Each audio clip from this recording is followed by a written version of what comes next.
La quinta dispensación es conocida como la dispensación legal o la dispensación de la ley. Esta es una de las dispensaciones bien largas, amados hermanos, porque esta dispensación, como se le llama dispensación legal o dispensación monárquica, comienza con la salida de Israel de Egipto y concluye con la muerte y resurrección de Cristo en el año 30.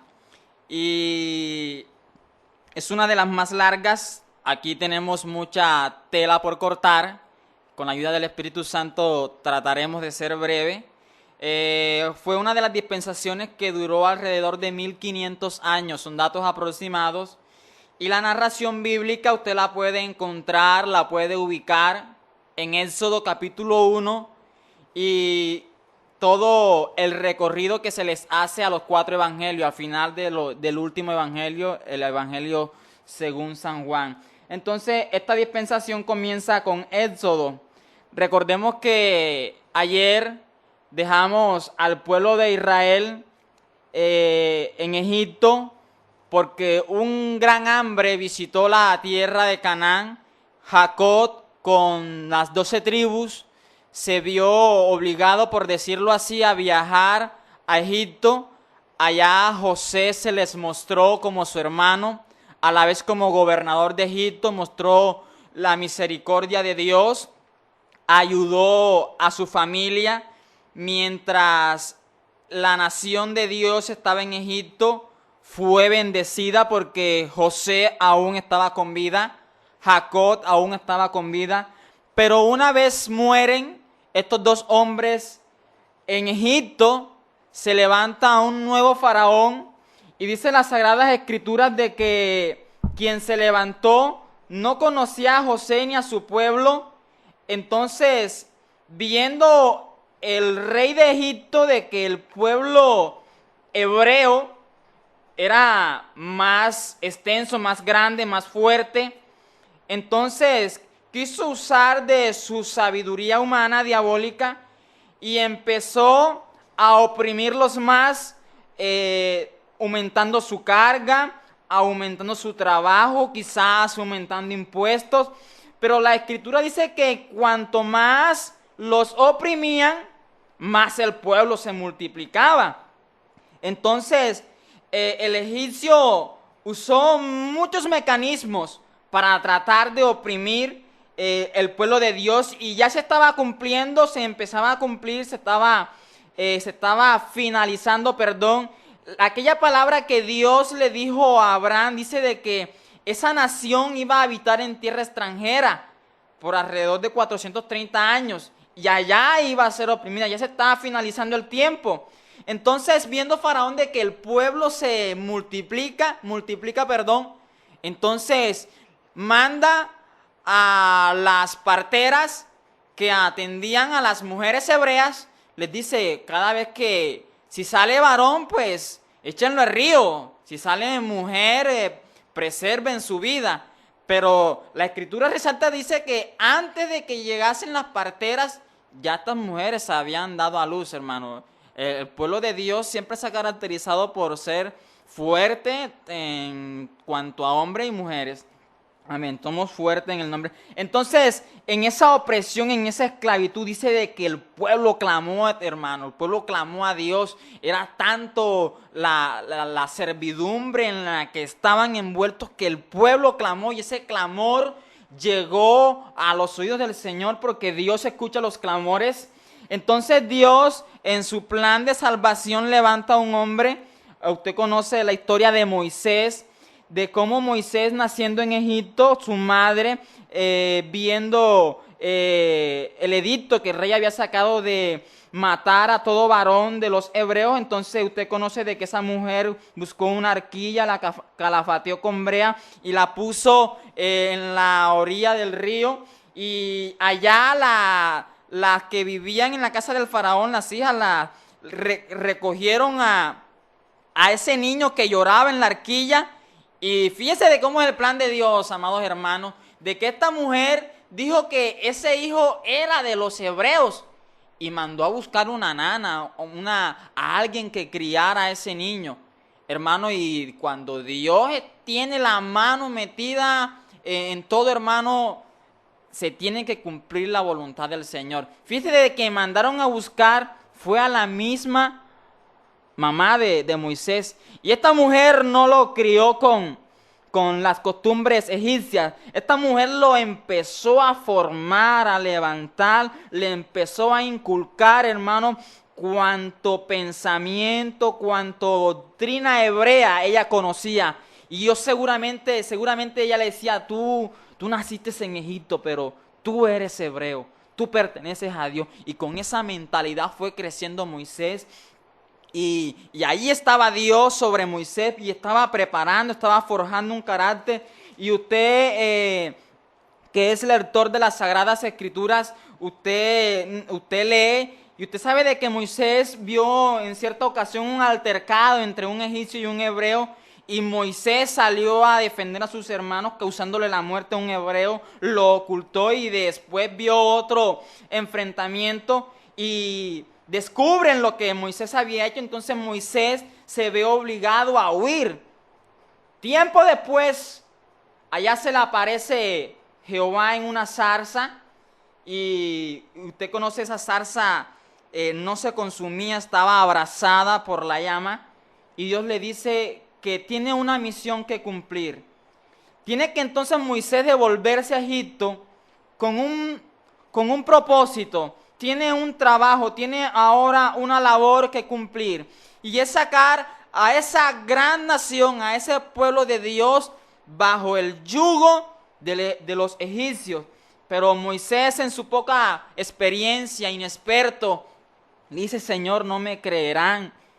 Y si me presento delante de ellos, ¿qué les diré? ¿Quién me envió? Y el versículo 14 del capítulo 3 dice: respondió Dios a Moisés y le dijo: yo soy el que soy. Así le vas a decir a los hijos de Israel: yo soy, me ha enviado a vosotros. Ese yo soy significa el Todopoderoso, el que lo encierra en todo. Entonces usted, hermano, empieza a leer Éxodo, y para Dios poder libertar a su nación, sabemos de que el corazón de Faraón está endurecido y Dios empieza a enviarle plaga tras plaga. Empieza a enviarle la plaga de la sangre, de la rana, de los piojos. Esa plaga está vigente por ahí todavía, la de los piojos. La plaga de las moscas, de las úlceras, hermano. Y la última plaga es la muerte de los primogénitos.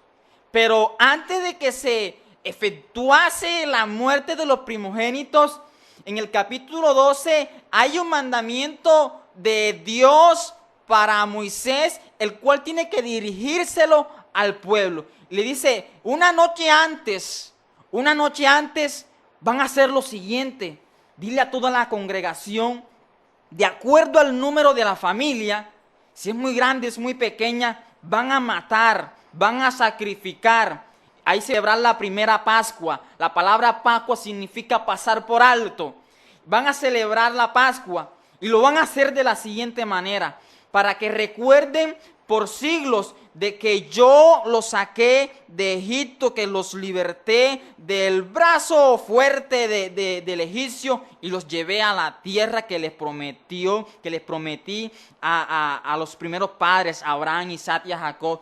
Y el animal que van a sacrificar debe ser sin defecto. Todo esto, hermano, está llevando la secuencia de lo que dice Génesis 3:15, de que el Dios va a preservar la simiente de la mujer y de que esta simiente va a herir en la cabeza la simiente de la serpiente. Entonces el animal debe ser sin defecto. Hablando de lo que iba a hacer en vida Jesucristo, dice: macho de 1 año lo tomarás de las ovejas. Dice que lo tenían que guardar hasta el día 14, tenían que examinar a ese cordero que no tuviese defecto, que no tuviese ningún defecto. Y al sacrificarlo, dice: tomarás la sangre y la pondrás en los 2 postes y en los linteles. Fíjese de que es eso precisamente lo que se cumple en la vida de Jesús, y eso lo vamos a profundizar, que en la posición de cordero, en la posición de ese cordero sin mancha y sin defecto, se ofreció una vez y por una sola vez en toda la historia y murió por nosotros. Si fue su sangre la que fue puesta en los linteles y en los postes, hablando de la cruz del Calvario. ¿Para qué van a hacer esto? Le dice de pronto Moisés al pueblo de Israel, para que cuando el ángel de la muerte pase y mate a todos los primogénitos de los egipcios, y el ángel de la muerte vea la sangre en los linteles y en los postes, pase por alto, y la muerte no visita a ninguno de los que están allí dentro de la casa. Y eso sucedió en nuestras vidas, amados hermanos. Cuando estábamos sentenciados a morir en una condición de pecado, hermano, el ángel de la muerte pasó por encima de nosotros. ¿Y sabe qué vio? La sangre del Cordero, hermano, en nuestras vidas, porque la sangre del Cordero nos limpia de todo pecado. Entonces, fue la última plaga, la muerte de los primogénitos, y el pueblo se dispuso a salir de Egipto. Y en esa salida, hermano, ya estando a punto de salir en su totalidad, se enfrentan a lo que conocemos nosotros como aquella oposición frente al Mar Rojo. El mar está delante de ellos y allá atrás viene el faraón a perseguirlos, a matarlos, hermano, pero Dios abre puertas. Dios abre puertas donde no las hay. Y dice las Sagradas Escrituras de que en este pasaje Jehová le dijo a Moisés: ¿qué haces ahí, muchacho? Extiende tu vara. Dice de que al extender la vara, amados hermanos, el mar se abrió en dos y el pueblo pudo pasar en seco, hermano. Fíjese de todo lo que el Señor está haciendo, todas las maravillas que el Señor está mostrando para poder libertar al pueblo de Dios. Y efectivamente eso sucedió en nuestras vidas. ¿Cuánto pudo hacer el Señor para libertarnos, hermanos, de la esclavitud del pecado, hermano? Tuvo que abrir puertas, tuvo que matar a muchos, pero por su nombre fuimos salvos y somos libres. Y una vez el pueblo, hermano, libre de aquel lado del Mar Rojo, empiezan a ver las misericordias de Dios, empiezan a ver cómo Dios manda el maná, empiezan a ver cómo Dios le manda su sustento. Y quiero aterrizar un momentico. Si no logramos terminar, amados, lo dejamos para la próxima, pero esto lo terminamos porque lo terminamos. En el capítulo 17 de Éxodo dice de que el pueblo, hermano, salió de Egipto. El pueblo salió de Egipto, pero hubo algo de que Egipto no salió de su corazón. Entonces, en esta dispensación, Dios no solo va a tratar con un hombre, Dios va a tratar, hermano, con una nación entera. Porque Dios necesita introducir a esa nación entera a una tierra bendecida. Pero cuando salieron de Egipto, hermanos, salieron con muchas cosas apegadas, muchas cosas dentro de su corazón. Y Dios en ese distanciamiento de llegar a la tierra prometida, ahí Dios tenía que dejar postrado mucha idolatría, mucho pensamiento, mucha ideología de hombre. Entonces no es un trato solamente con Moisés, sino con toda una nación. Dios mostrando su gloria. En el capítulo 17 vemos de que agua brota de una roca. El pueblo tenía sed. Hermano, cuando salieron de Egipto, pobre Moisés, el pueblo se quejaba por todo. Tenían quejentuvitis. Eso es una enfermedad que también le dan a los cristianos. Por todo nos quejamos. Y ese pueblo tenía quejentuvitis. Y tenían sed. Y toda la congregación de los hijos de Israel partió del desierto de Sin por todas sus jornadas conforme al mandamiento de Jehová, y acamparon en Refidim, y no había agua para el pueblo para que bebiese. Entonces el pueblo se levanta contra Moisés, y el pueblo decía: mejor nos hubiésemos quedado en Egipto. Allá teníamos agua, estábamos trabajando duro, pero teníamos agua. Entonces el versículo 6 dice: he aquí que yo estaré delante de ti, allí sobre la peña de Oreb. Dice: golpearás la peña y saldrá de ella agua y beberá el pueblo. Dios le dice a Moisés: toma la vara, la cual extendiste en el mar rojo, esa misma vara la vas a llevar a la peña de Oreb y la vas a golpear. Grábese eso, la va a golpear. Esa peña representa allí a Jesucristo. Toda la Biblia habla de Jesucristo. Y vas a golpear la peña. Al golpearla va a salir agua. Ahora, muchos dicen de que era una piedrecita. No era una piedrecita, hermano. Era una piedra inmensa que al golpearla iba a brotar gran cantidad de agua para saciar la sed alrededor de 3 millones de personas. Fíjese de que Dios le dice, la vas a golpear. Entonces ahí vemos un milagro del Señor. En el capítulo 19 vemos de cómo Moisés sube al monte allá en el Sinaí, porque va a recibir los mandamientos que encontramos en el capítulo 20.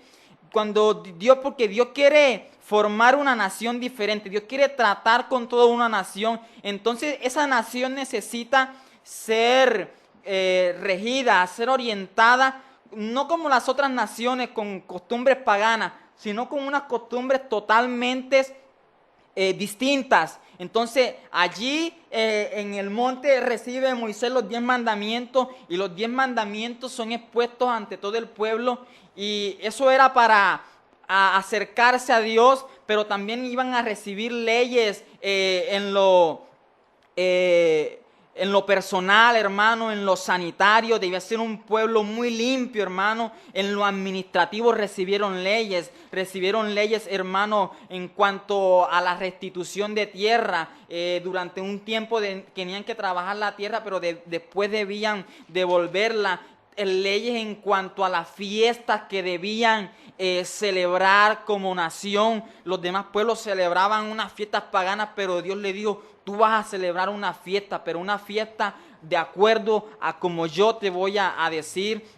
Entonces, hermano, el pueblo está siendo formado, el pueblo está siendo capacitado para agradar a Dios, porque va a ser introducido a una tierra que Dios había prometido a sus primeros padres. Entonces el pueblo empieza a caminar con esas leyes. De hecho, la responsabilidad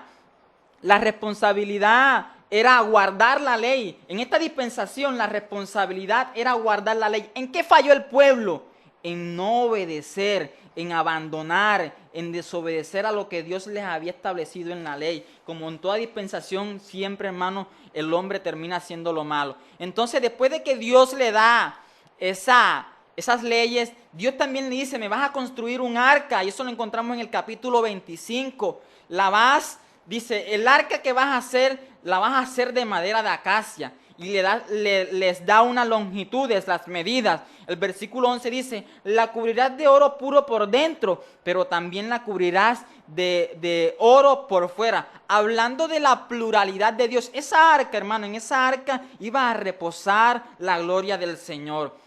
Amén. De hecho, el material del cual estaba elaborado primero era de madera, tipificando a Jesucristo, de oro por fuera y oro por dentro, representando la gloria del Espíritu Santo y la del Padre, un elemento tripartito, una unidad en 3 partes. Entonces, vas a construirme un arca, pero esa arca la vas a colocar en un tabernáculo, un lugar donde yo pueda habitar, donde yo pueda hablarle al pueblo. Entonces le dan el mandamiento a Moisés de construir el arca y el tabernáculo, hermano. Y también se le va diciendo de que en ese tabernáculo van a administrar los sacerdotes que Dios va a escoger mediante el mandato de Moisés. Entonces los sacerdotes también tenían que prepararse para ofrecerle sacrificio al Señor. Y fíjese de que usted lee Éxodo, hermano,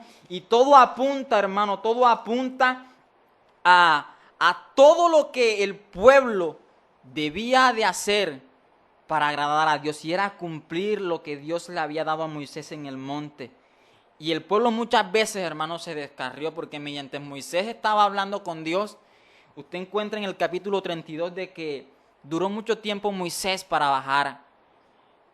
Y entonces, como acostumbrados de pronto a lo que hacían los egipcios, reunieron todo el oro que tenían en mano e hicieron un becerro de oro. hermano, y le atribuyeron a ese becerro lo que Dios había hecho con ellos en Egipto. Le dijeron, este fue el que nos sacó de la tierra de Egipto, hermano, robándole la gloria a Dios en ese muñeco, hermano. Entonces, por causa de eso también vino la ira de Dios. Entonces, hermanos, todo lo que usted encuentra en Éxodo, hermano, apunta a eso, a cómo el pueblo debía dirigirse, a cómo el pueblo debía direccionarse, cumpliendo todo lo establecido por el Señor. En Levíticos, hermano, encontramos todo el rito ceremonial que debían de hacer los sacerdotes en cuanto a agradar a Dios.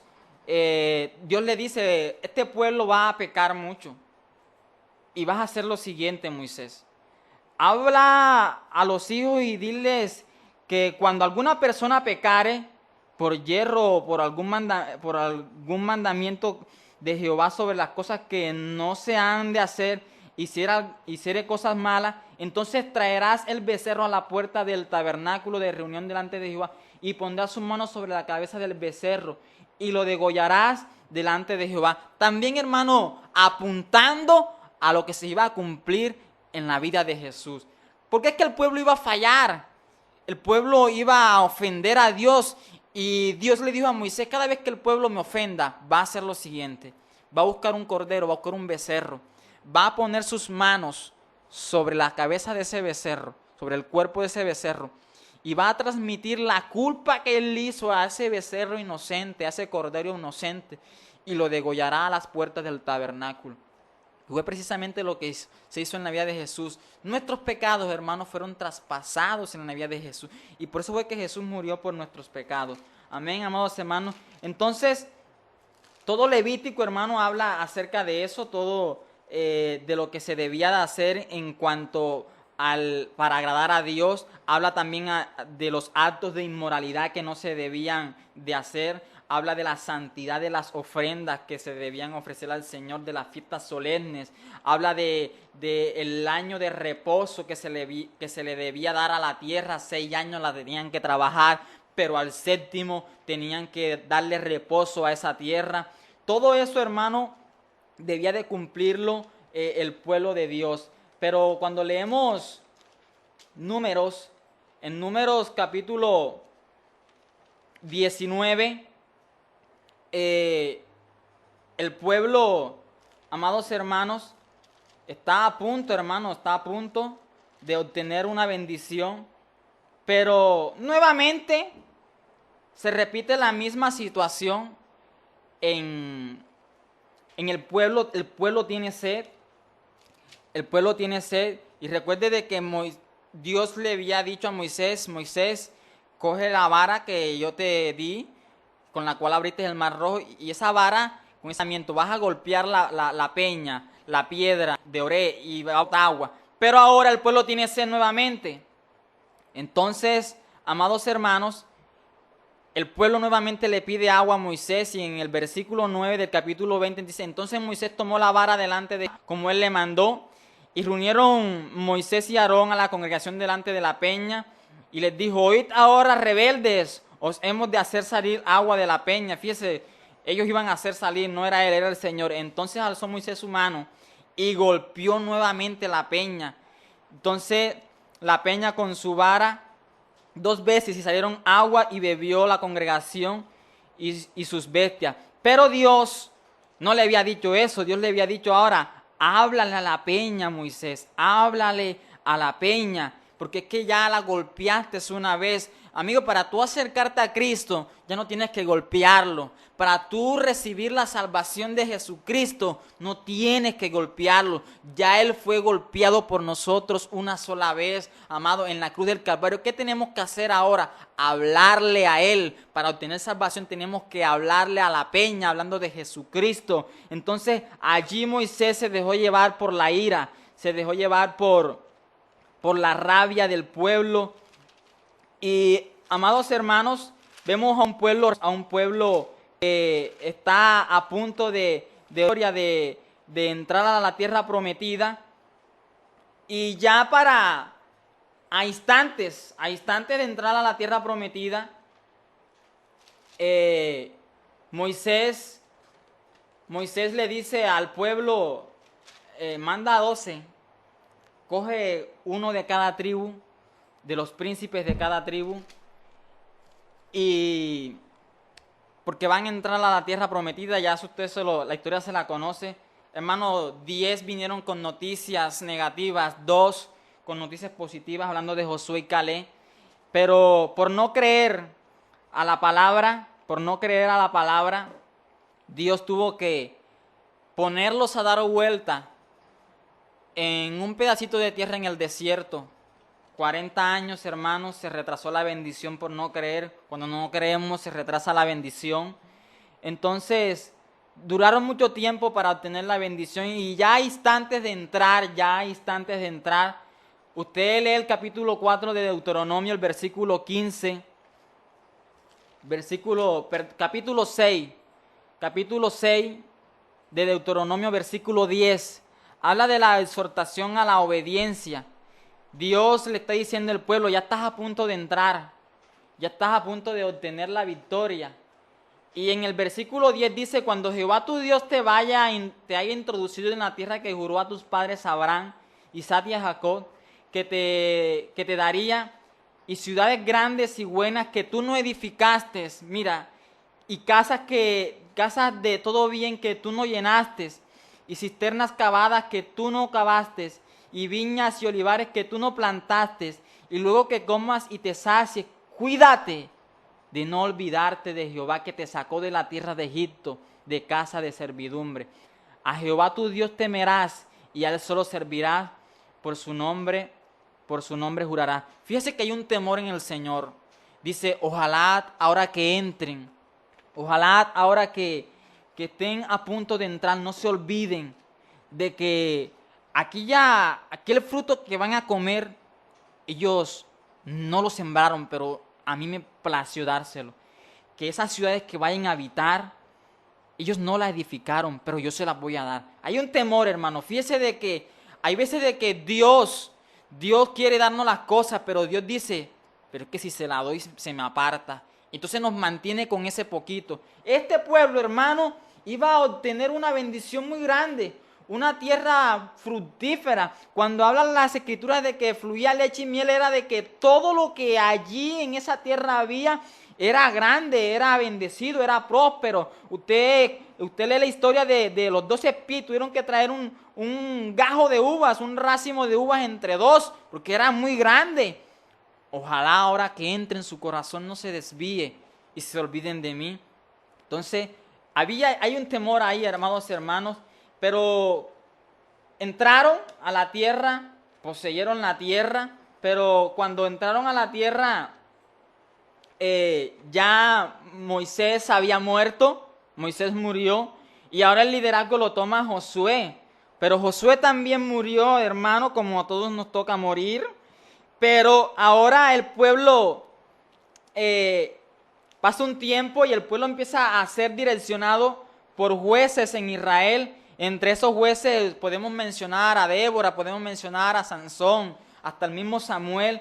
Y el pueblo, hermano, se fastidió de ser gobernado por jueces y le exigió a Samuel un rey como las demás naciones. Y usted conoce de que el primer rey de Israel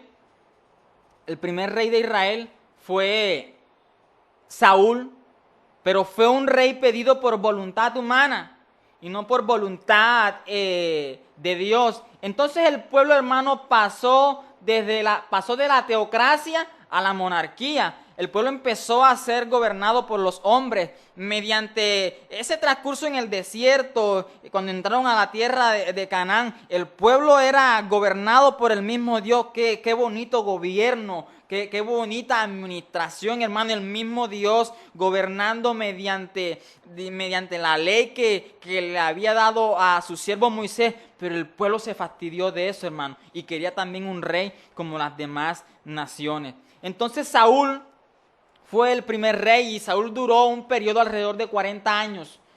40 años gobernando Israel. Pero Dios preserva Dios tiene, hermano, y Dios sigue el curso de su proyecto. Y ahora va, después de Saúl, va a subir un rey. Y es un rey conforme al corazón de Dios. Y estamos hablando de David.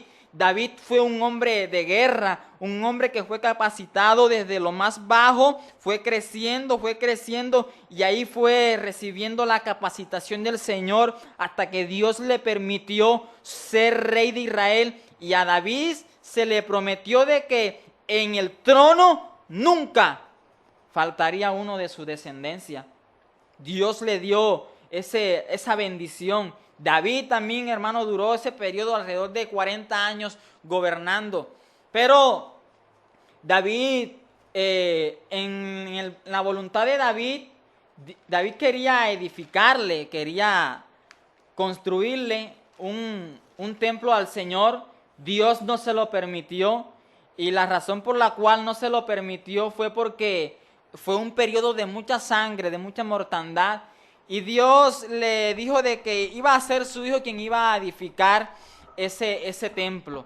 Entonces, cuando leemos Primera de Crónicas capítulo 28, ya David le da el diseño a Salomón de cómo va a ser el templo, las medidas exactas del templo. Ahí David le dice de que tiene el apoyo de los sacerdotes, de los levitas. Eso usted lo encuentra en el versículo 29 del capítulo 28. Dijo además David a Salomón: hijo, anímate y esfuérzate y manos a la obra, no temas ni desmayes, porque Jehová Dios, mi Dios, estará contigo. Él no te dejará ni te desamparará hasta que acabes toda la obra del servicio de la casa de Jehová. Y le dice que iban a estar un grupo de sacerdotes, del levita, del ministerio para ayudarle. Y el capítulo 29 dice: después dijo el rey David a toda la asamblea: solamente Salomón mi hijo ha elegido Dios. Él es joven y tierno de edad, y la obra es grande, porque la casa no es para hombre, sino es para Dios. Salomón iba a construir, amados hermanos, el templo más grande. De hecho, quedó entre las grandes maravillas del mundo. Y ahí en ese templo iba a reposar la gloria de Dios. En ese templo iba Dios a hablar a los sacerdotes, iba a hablar, en ese templo se iba a reposar su gloria. Pero Salomón, se le dio a ese privilegio. Y el periodo de Salomón, hermano, fue conocido como aquella época de oro. Hermano, fue un reinado muy fructífero. Este hombre se caracterizó por un espíritu de fervor y devoción. Un hombre que en sus primeros inicios se dejó guiar por Dios, y en ese momento de administrar ese gran pueblo supo pedir y supo recibir de Dios. No pidió la cabeza de sus enemigos, no pidió para sí bienes y riquezas, pidió sabiduría para administrar una nación tan grande, y Dios le dio sabiduría y le dio mucho más de eso, hermano. Este hombre, venía gente de todas partes del mundo, se impresionaban de su sabiduría. La gente venía para escuchar de labios de Salomón cuánta sabiduría Dios le daba. Entonces, este hombre, hermano, como todos los hombres, empezó a desviarse, hermano.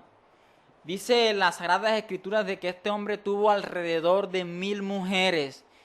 Escuche bien eso, hermano, 1000 mujeres, violando el principio bíblico. Mi papá está apurado con una, ahora con 1000, hermano. Cuesta mantener una, ahora 1000 mujeres. Ahora, no es que Salomón se haya llegado a ella sexualmente con esas 1000, ¿no? Un solo gallo para el gallinero no daba abasto. Sino es que cada vez de que Salomón iba Salomón era un hombre que le gustaba viajar mucho. Y cada vez que llegaba a una nación, Salomón, cuando entablaba relaciones comerciales con algún rey, el rey, en agradecimiento a ese acuerdo comercial, siempre le daba lo mejor, y también le daba las mujeres más lindas, le daba a la mujer más linda de esa nación en agradecimiento. Eso era lo que sucedía. Entonces, ¿qué pasa? Que Salomón la llevaba a su reino y le construía una casa, y esa mujer habitaba en Jerusalén y era propiedad de Salomón. Es como si Salomón en este tiempo hubiese venido acá a Colombia y hiciera un acuerdo comercial con Santos, entonces tendrían que darle a Luz Estela, pero ya a Salomón se le adelantaron. Entonces, amados hermanos, Salomón, su corazón se desvía y empieza a hacer lo que nunca había hecho. Salomón empieza a adorar, hermano, a los ídolos de sus esposas, y seguramente una de las esposas le decía a Salomón, ya Salomón, en sus años avanzados, Salomón le decía a su mujer, dame un beso, y de pronto la mujer le decía, te doy un beso si te postras ante Molot, y se postraba ante Molot para obtener un beso. Podía suceder así. Entonces, viene unas consecuencias, hermano. Hay una sentencia para Jerusalén, y la sentencia es de que por tanto pecado y por tanta inmoralidad, su reino, hermano, va a ser dividido. Usted cuando lee las Sagradas Escrituras va a hablar de dos reinados, el reino del norte, el reino del sur. A causa de eso, Dios tuvo que utilizar a un profeta para exhortar, para decirle a estos hombres de que Dios iba a dividir el reino. Entonces en unas tribus quedaron, en una parte del territorio quedaron 10 tribus, en las otras quedaron 2 tribus. Pero es por eso de que usted vea a la mujer samaritana cuando dice, Señor, tú dices que debemos adorar en este monte y nosotros decimos que hay que adorar en Jerusalén. Se refiere a eso, a la división que hubo en el periodo de Salomón. Se dividió el reino. Entonces en uno empiezan a gobernar Jeroboam, en el otro Roboam. Usted conoce la historia. El reino de Israel duró aproximadamente 250 años y ese reino fue vencido por los asirios. El reinado de Judá duró alrededor de 135 años y también fue vencido por los babilonios. Ahora, en ese tiempo, el pueblo de Dios se envolvió en la idolatría, hermano, empezó a ofrecer la adoración a dioses paganos, empezó a ofrecer la adoración a cuanto ídolo. Dice de que uno de estos reyes puso un becerro en Dan y otro en Betel, y empezaron a adorar a esos ídolos, y fue por causa de la idolatría que Dios tuvo que llevarlos cautivo alrededor de 70 años, si no me equivoco, a tierras extranjeras. De allá, hermanos, salieron finitos. De allá, nunca más un judío volvió a postrarse a un ídolo. Vea, se habían distanciado tanto de Dios, habían dejado la ley abandonada. La ley decía de que 6 años vas a trabajar la tierra y al 7º la vas a dejar que repose. Eso de hermanos se les olvidó. Un mandamiento que estaba en la ley se les olvidó. Entonces Dios empezó a sumarle, hermano, y la cuenta se les extendió. Bueno, durante todo este tiempo que no dejaste reposar la tierra y durante todo este tiempo que empezaste a adorar, a idolatrar dioses paganos, te voy a llevar a una tierra extranjera y allí te voy a enseñar de que solamente a mí debe darse la gloria y de que lo que yo te establecí en mi ley se debe de cumplir. El pueblo, el Dios forjando a una nación, hermano. La ley la habían abandonado, la ley la habían rechazado, habían desobedecido a lo que Dios les había puesto. Amados hermanos, vamos a escuchar en esta hora un aporte de nuestro hermano Orley. Entre unos minutos vamos a ponerle al aire un aporte y de esta manera también complementamos lo que estamos estudiando en esta dispensación, la dispensación de la ley o dispensación legal. En unos minutos le ponemos el audio.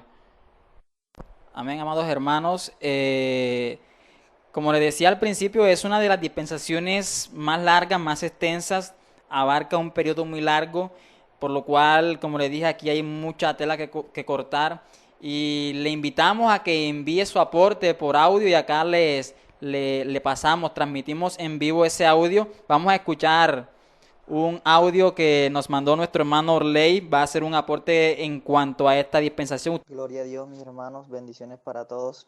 Sí, un pequeño aporte a lo que nuestro hermano Luis Javier muy eh, bendecidamente ha expuesto sobre la dispensación de la ley. Hay que aclarar, hermano, que en esta dispensación la prueba estaba apenas sobre la nación judaica, es decir, sobre Israel. Recuerden también que la palabra dispensación significa administración y que implica para el hombre una responsabilidad en determinado periodo de tiempo. Para el caso de la ley, era sobre la prueba estaba sobre los judíos. Los gentiles no eran juzgados por las normas de la ley mosaica. Esa división no la hizo Moisés, no se la sacó de la manga, sino el propio Dios, cuando dirigió su palabra a Israel y a la casa de Jacob.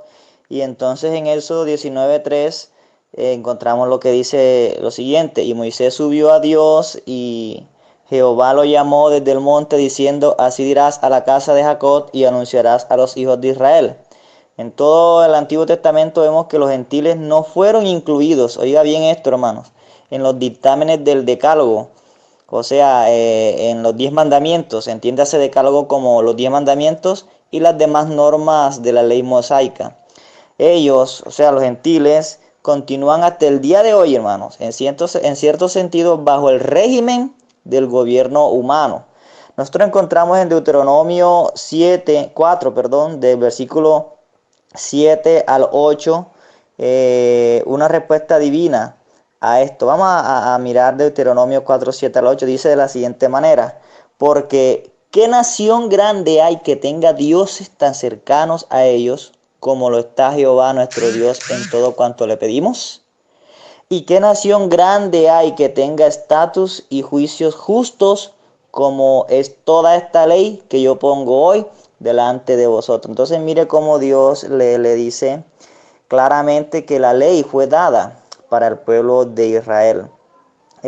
Sin embargo, Dios permitió bendecir a las demás naciones por medio de Abraham. Recuerden que en la dispensación de la promesa, Dios, como su nombre lo indica, le hace una promesa a Abraham de hacer de él una nación grande y de bendecir su simiente, esto es Cristo, a las demás naciones de la tierra. De todos modos, hay que aclarar que el pacto previamente ratificado por Dios para con Cristo, la ley que vino 430 años después, no la abroga para invalidar la promesa. Eso lo encontramos en Gálatas 3:7. ¿Qué quiere decir esto? Que el pacto que Dios hace con Moisés, que era un pacto condicional, no abroga ni descalifica la promesa hecha a Abraham, que era un pacto incondicional. Dios la iba a cumplir, fallara o no fallara el pueblo. De hecho, Abraham falló muchas veces y Dios cumplió su promesa de hacer de Israel una nación grande. Ahora, hermano, ese pacto que Dios hizo con Moisés, como su nombre lo indica, es condicional. Eso lo encontramos en Éxodo 19:5, donde leemos: ahora pues, si dieres oído a mi voz y guardares mi pacto, vosotros seréis mi especial tesoro sobre todos los pueblos, porque en mí es toda la tierra. Y vemos aquí, hermano, las expresiones sí y si guardares mi pacto, que aparece 2 veces, ¿verdad? Un condicional. Dios estaba poniendo ahí una condición. Si el pueblo le cumplía, Dios iba a decir lo que había hecho, lo que había prometido. Si el pueblo fallaba, por el contrario, iban a venir una serie de maldiciones, también como lo encontramos en eso 28. Dios dice: aquí tengo delante de ustedes, pongo la bendición y la maldición, escojan ustedes cuál de las dos, ¿verdad? Entonces, esa a manera allí, hermanos, como a manera de aporte. Dios les bendiga y les guarde. Amén, amados hermanos. Es un aporte que llega directamente ya de Santa Rosa del Sur. Nuestro hermano no se encuentra aquí en San Juan. De igual forma, usted también puede hacer su aporte en el lugar en el que se encuentre, puede enviar el audio y aquí transmitimos en vivo su aporte, hermano, el cual será de gran bendición. Vamos a cerrar transmisión, dejamos la dispensación hasta aquí, mañana continuamos con ella, Dios mediante, si Él lo permite, en esta hora de la tarde, a continuar la enseñanza que nos corresponde en esta hora, y es la continuación del estudio de la dispensación de la ley, una dispensación que ya pues gracias a la misericordia de Dios empezamos a estudiar. Hoy vamos a complementar y darla por terminada si Dios lo permite. Entonces vamos a estudiar la dispensación de la ley. ¿Qué entendemos nosotros por dispensación de la ley o la edad israelita, hermano? La dispensación pues es el periodo comprendido o que se tiene desde la salida del pueblo de Dios de Egipto hasta el final de los 4 evangelios. Todo ese lapso es lo que enmarca o resalta el estudio de la dispensación de la ley.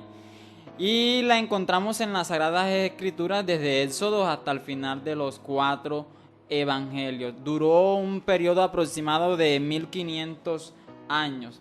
Entonces, hermanos, es en sí la ubicación de esta dispensación. Entonces, es el lapso comprendido desde la salida desde los israelitas de la cautividad egipcia hasta la muerte expiatoria de Jesucristo. Con Jesucristo termina esta dispensación. Pero ahora vamos a ver algunas características que sobresaltan más importantes de esta dispensación.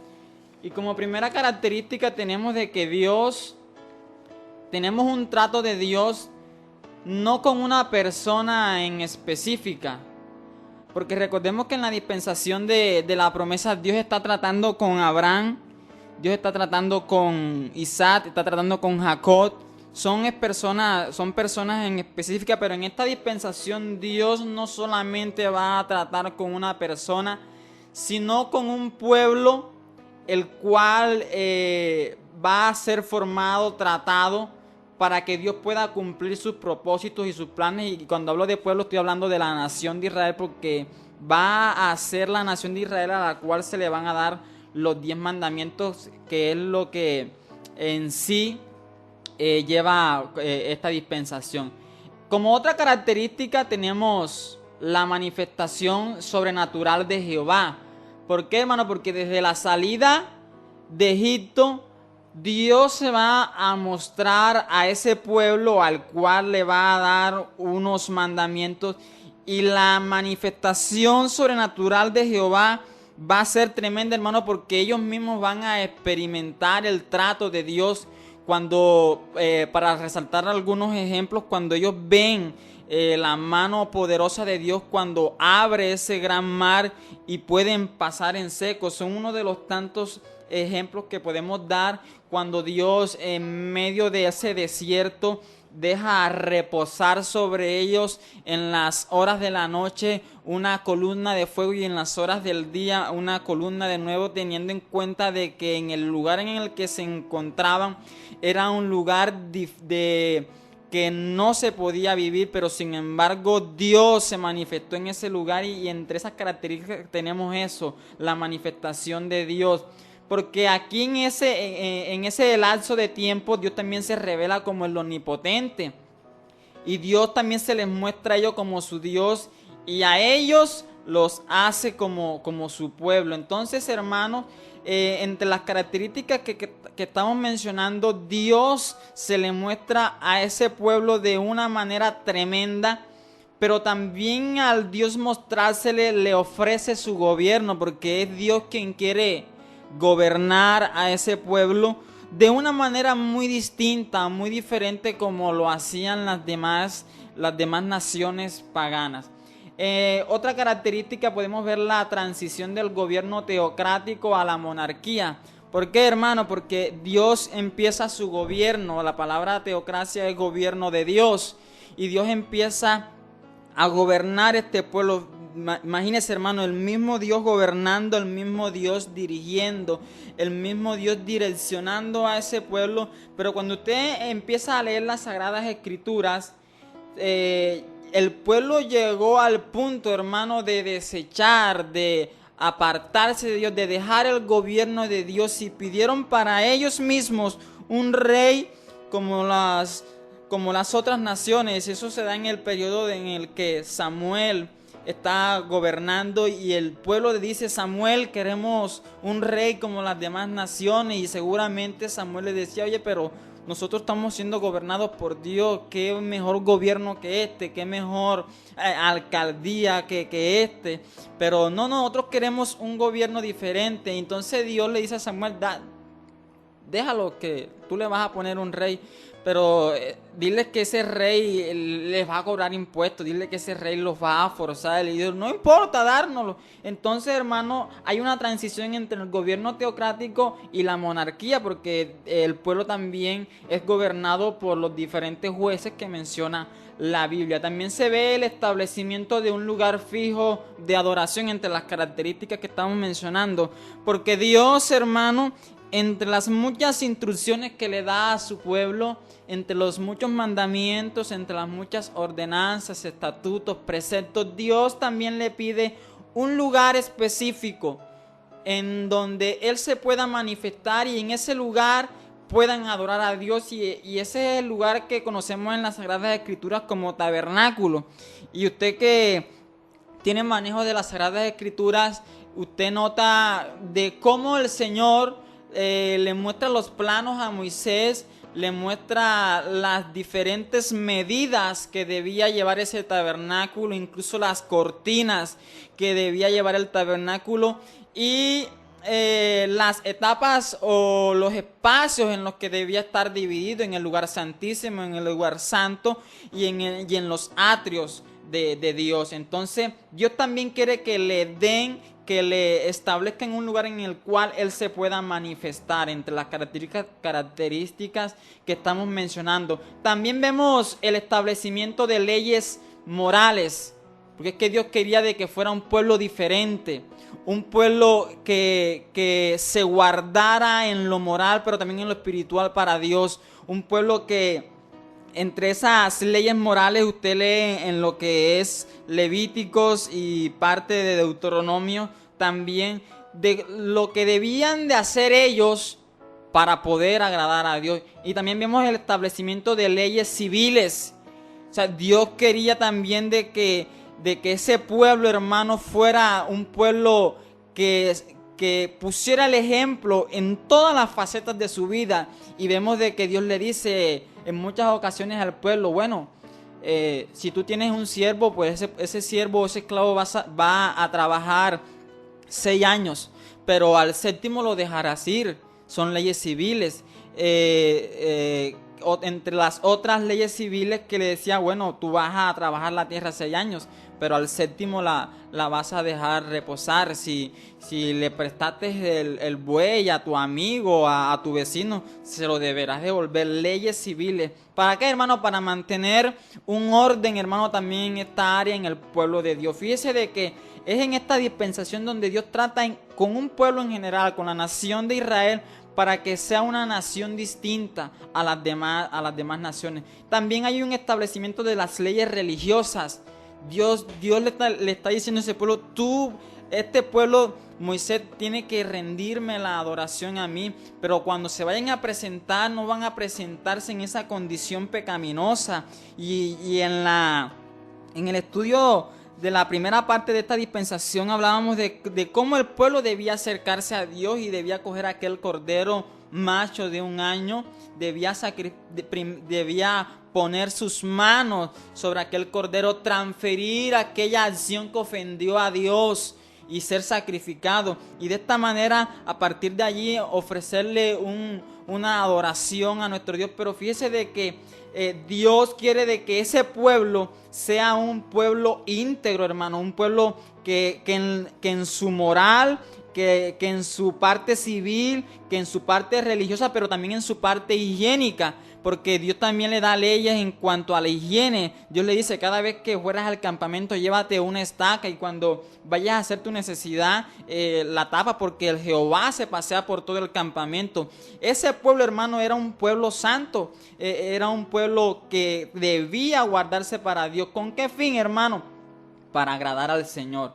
Entonces, hay muchas leyes que Dios le pidió al pueblo que cumpliesen. Entre las otras características vemos el establecimiento del pacto davínico o pacto real, que eso lo vamos a estudiar más adelante. Pero ¿cuál fue en sí la naturaleza del pacto mosaico. Lo vamos a ver y yo quiero que usted se vaya a Éxodo capítulo 19 y vamos a ver la naturaleza de este pacto. Éxodo capítulo 19, vamos a leer a la altura del versículo 4 y 6.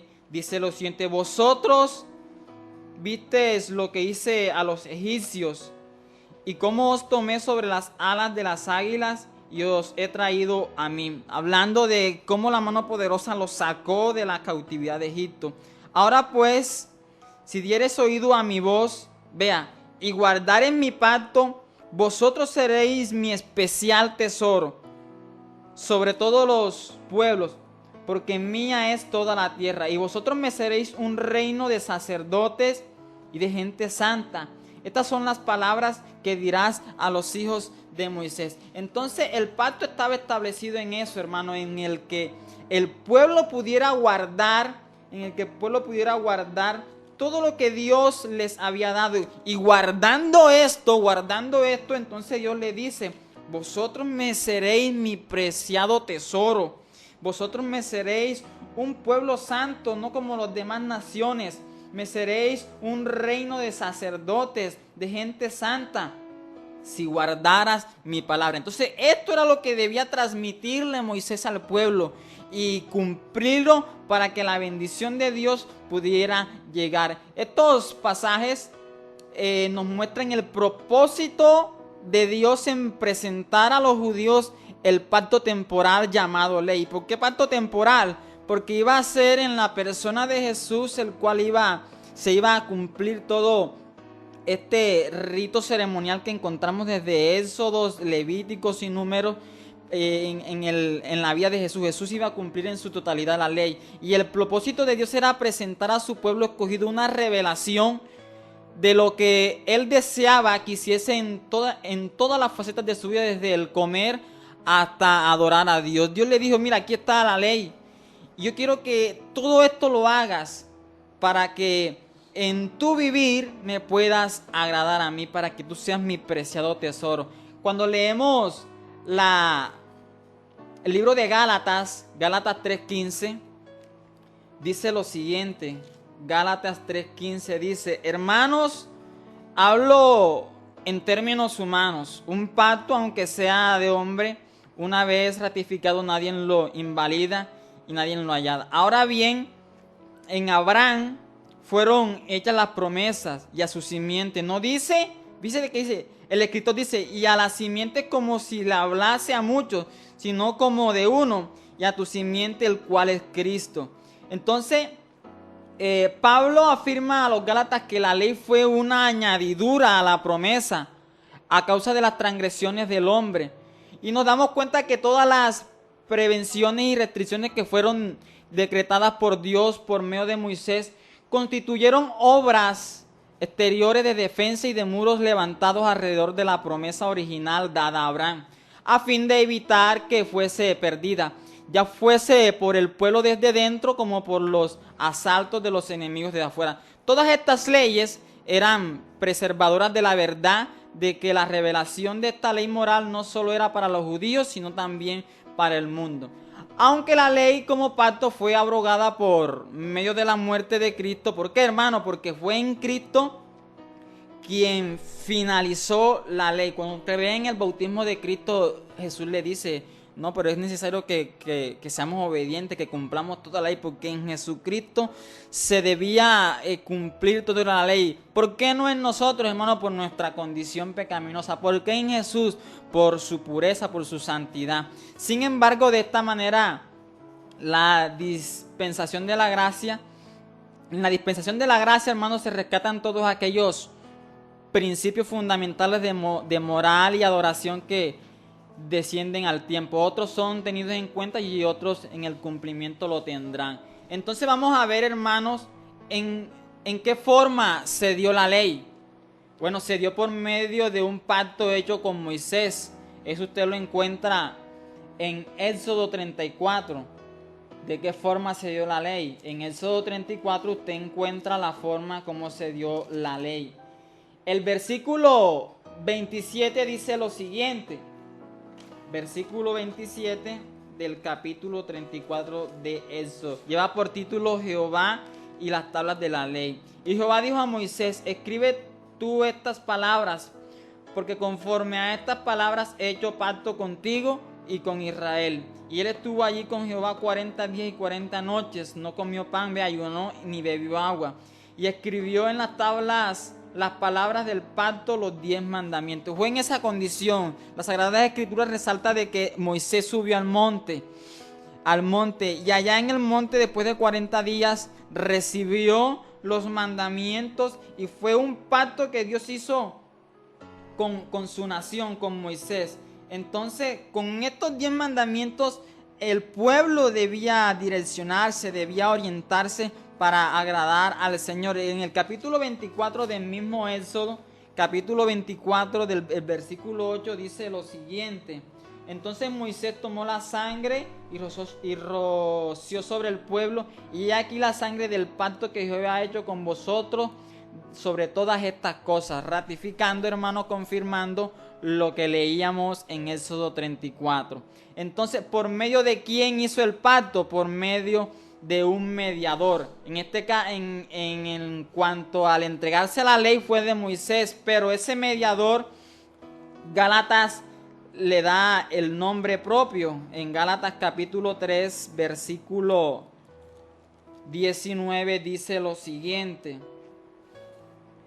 el propósito de la ley. Entonces, ¿para qué sirve la ley? Aquí está haciéndose una pregunta. Fue añadida a causa de las transgresiones, hasta que viniese la simiente a quien fue hecha la promesa, hablando de Jesús. Y fue ordenada por medio de los ángeles en manos de un mediador. Y el mediador no lo es de uno solo, pero Dios es uno solo. O sea, ese mediador, hermano, hablando de Jesús, era quien iba en su vida a darle cumplimiento a toda esa cantidad de ritos ceremoniales que encontramos en las Sagradas Escrituras. En la vida de Jesús iba a dar cumplimiento todo eso. ¿Cuál era el propósito de la ley? Entonces, era hacer conocer la pecaminosidad del hombre. Sin la ley, el hombre entonces no podía, por decirlo así, conocer el pecado. Romanos nos da una referencia de eso. Romanos capítulo 3, el versículo 20 dice lo siguiente. Romanos 3:20 dice: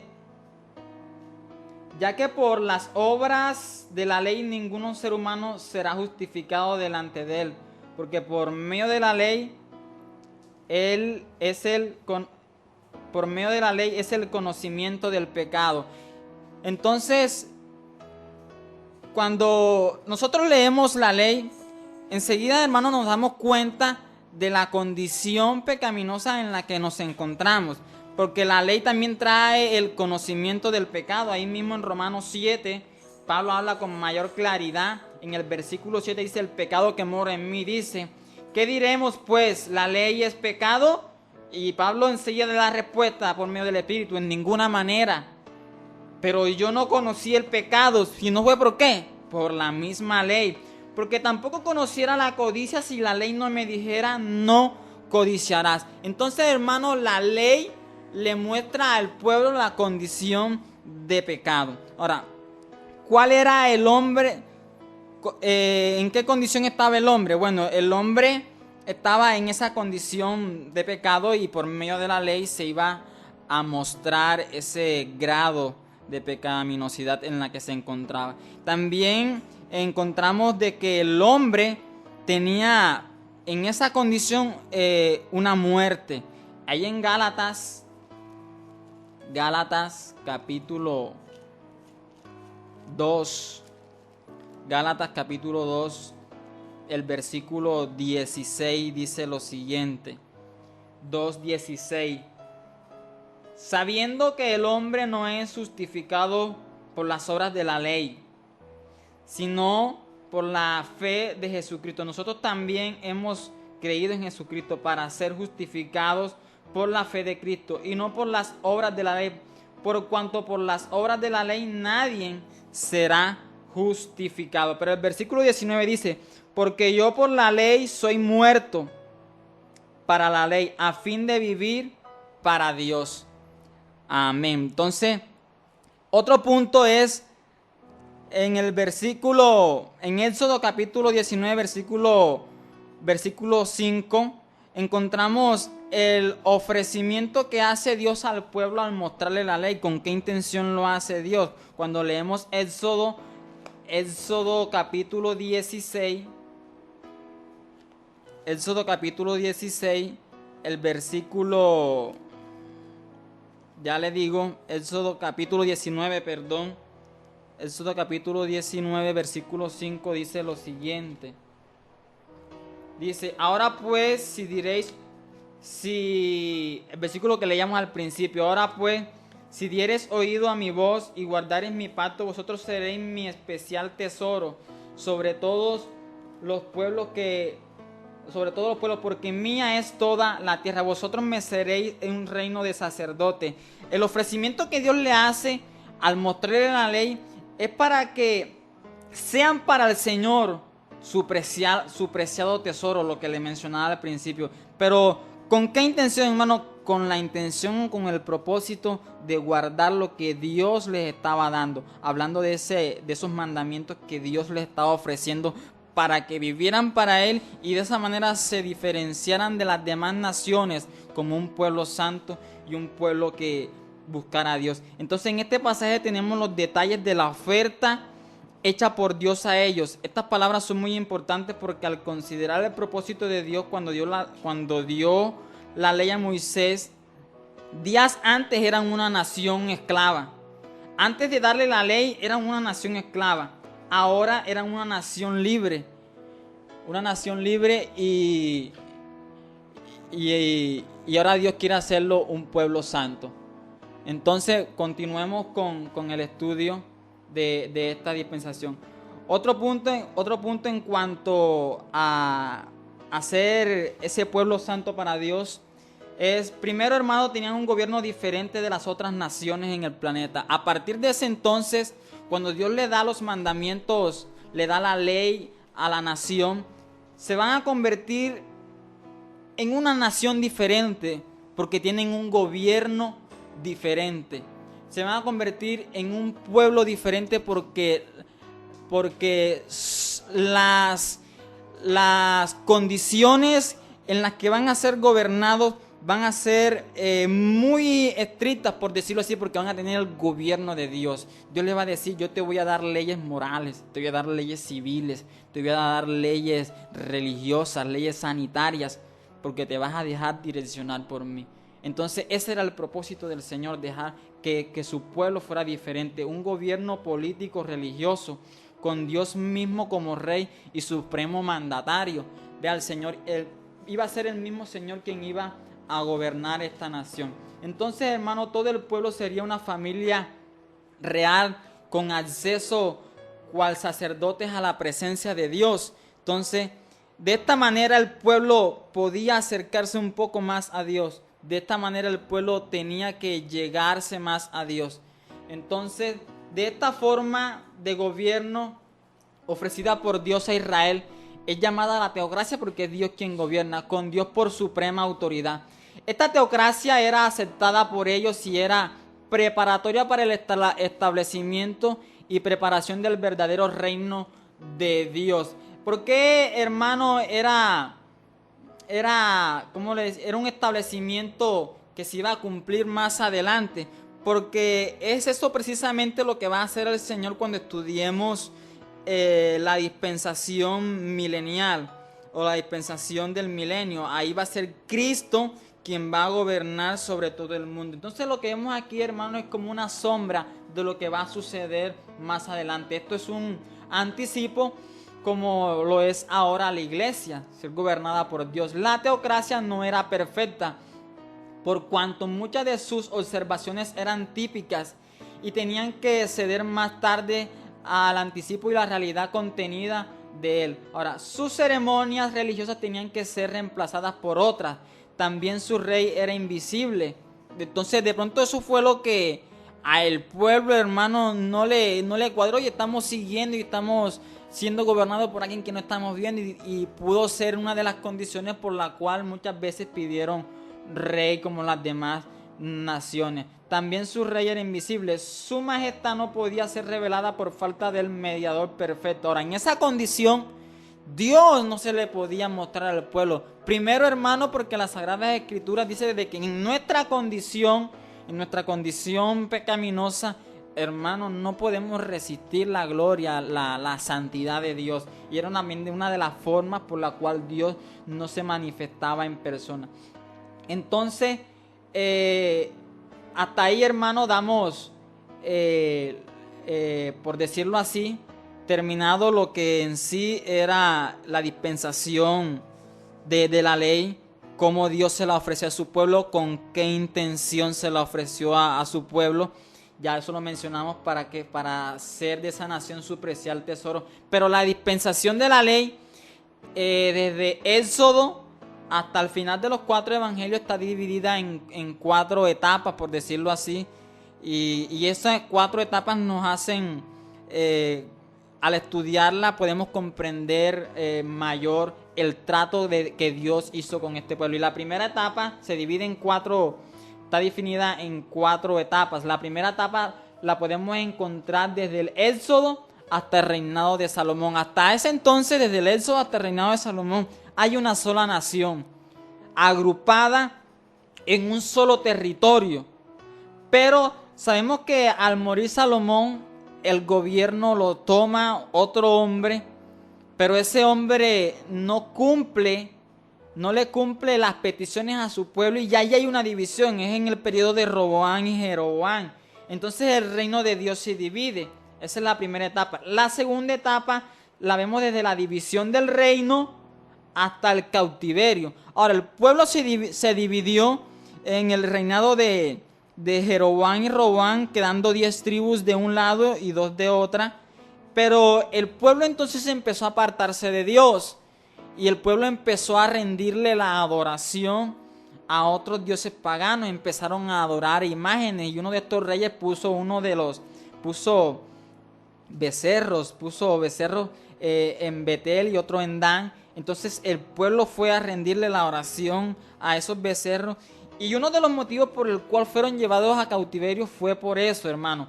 Una vez salieron de cautiverio, nunca más un judío ha volvido a adorar imágenes. Aprendieron la lección. Entonces la segunda etapa la encontramos ahí, desde la división del reino hasta el cautiverio. Recordemos de que fueron llevados a Babilonia y fueron llevados también por los asirios a tierras extranjeras. Va la segunda etapa. La tercera etapa la encontramos desde la restauración hasta el final del Antiguo Testamento. ¿Por qué? Porque el pueblo salió de la cautividad después de alrededor 70 años, si no me equivoco.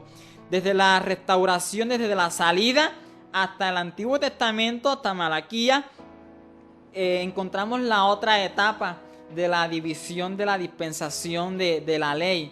Entonces allí también el Señor permitió de que su pueblo saliera y regresara nuevamente a su tierra. Y la última parte la encontramos desde el comienzo del Nuevo Testamento hasta la muerte y crucifixión de nuestro Señor Jesucristo. Entonces estas 4 etapas, amigos oyentes, nos ayudan a entender el trato que Dios tuvo con su pueblo Israel durante todo ese lapso de tiempo. Recordemos de que son datos aproximados de alrededor de 1500 años pasaron. Entonces, ¿qué pactos adicionales están incluidos dentro de la dispensación de la ley?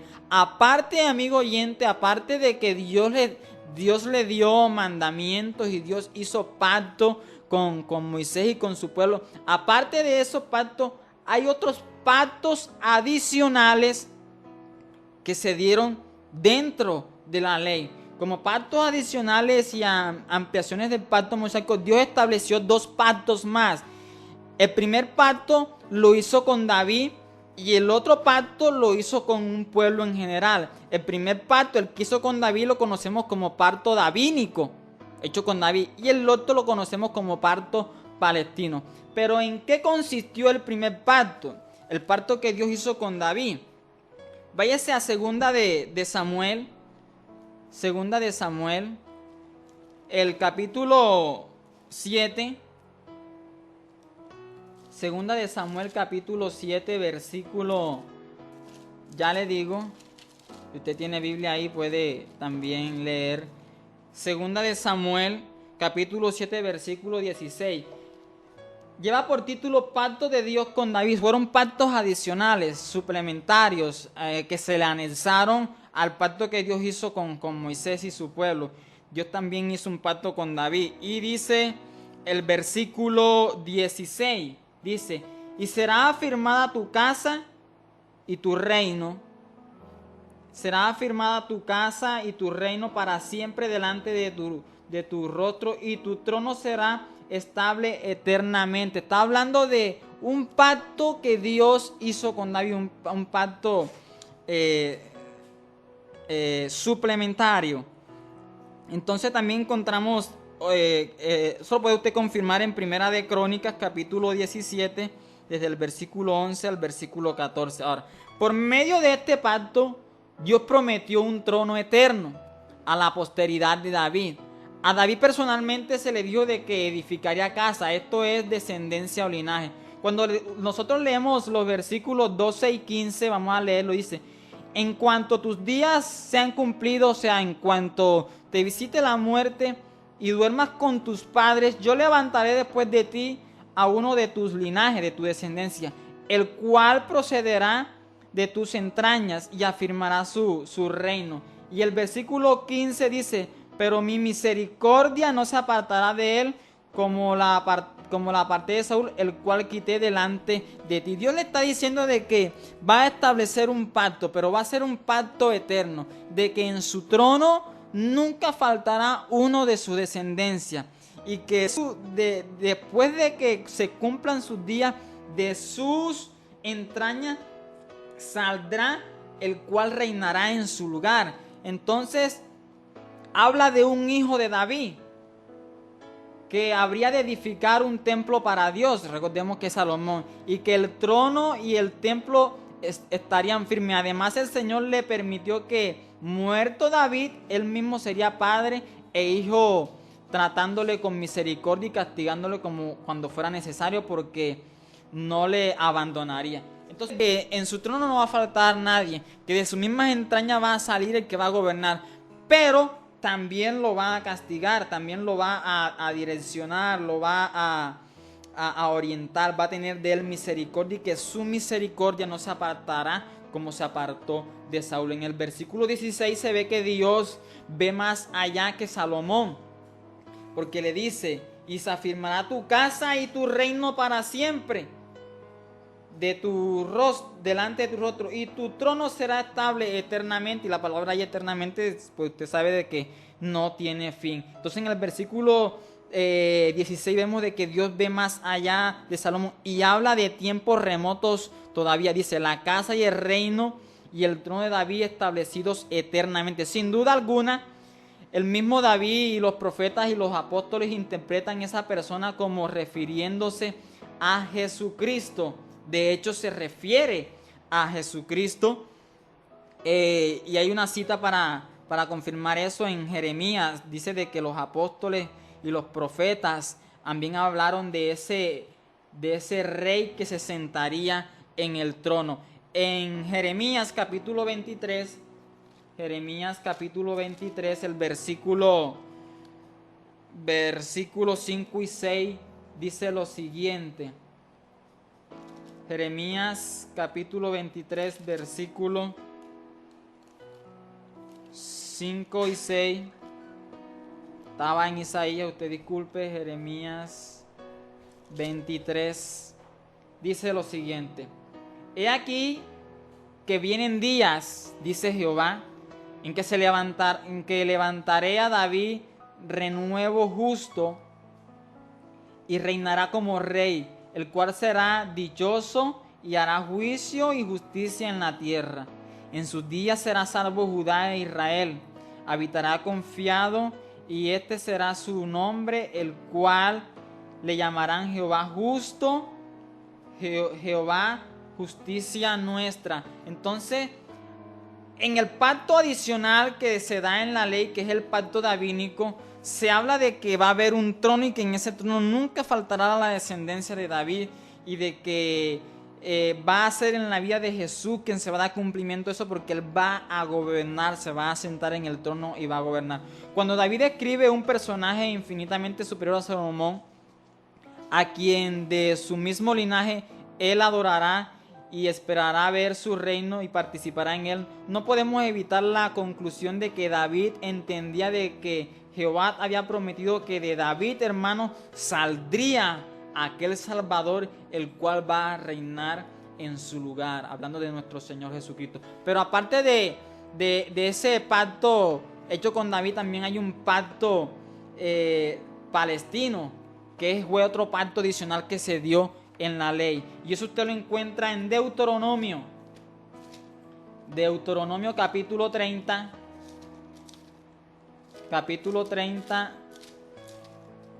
y versículos del 1 al 10. Voy a leerlo todo, amigo. Dice: condiciones para la restauración y la bendición. Dice: sucederá que cuando hubieren venido sobre ti todas estas cosas, la bendición y la maldición que he puesto delante de ti, y te arrepintieres en medio de todas las naciones donde te hubiera arrojado Jehová tu Dios, y te convirtieres a Jehová tu Dios, y obedecieres a su voz conforme a todo lo que yo te mando hoy, tú y tus hijos, con todo tu corazón y con toda tu alma, entonces Jehová hará volver a tus cautivos y tendrá misericordia de ti, y volverá a recoger de entre todos los pueblos donde te hubiese esparcido Jehová tu Dios. Aun cuando tus desertores estuvieran en las partes más lejanas que hay debajo del cielo, de allí te recogerá Jehová tu Dios, y te hallará y te tomará, y te hará volver Jehová tu Dios a la tierra que heredaron tus padres, y será tuya, y te harán bien, y multiplicaré más que a tus padres. Fíjese de que el otro pacto habla de que Dios va a reunir a su pueblo y le va a dar la tierra, la primera tierra que Dios prometió a los primeros padres. Y dice: y si estuvieran muy esparcidos, de allá donde estuviesen esparcidos, de allá Jehová los recogerá. Dice: y pondrá Jehová tu Dios todas estas maldiciones sobre tus enemigos y sobre tus aborrecedores que te persiguieron.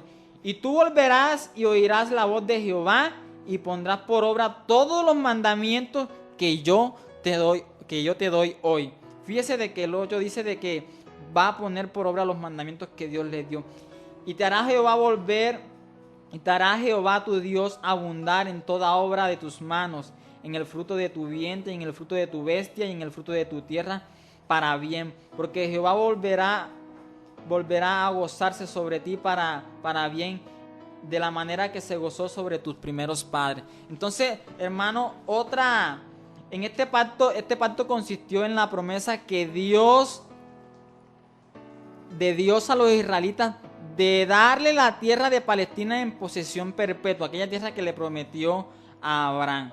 Podemos decir de que este pacto es una extensión del pacto abrámico. O sea, Dios, siendo fiel y siendo justo a su palabra, aquello que le prometió a Abraham lo va a cumplir y lo está cumpliendo en devolverle, en darle la tierra, aquella tierra que le prometió a Abraham en Génesis 12:7. Dice: vete de tu tierra y de tu parentela a la tierra que yo te mostraré. Entonces, hermano, los patriarcas habían peregrinado en esa tierra, pero toda la familia bajó a Egipto, donde fue protegida y preservada hasta la liberación. Esta nación estaba ahora en la capacidad de poseer la tierra, pero durante 40 años los israelitas desobedecieron, y ahora una nueva generación está en disposición de poseer la tierra. Recuerde de que a instantes de entrar a la tierra prometida, el pueblo duda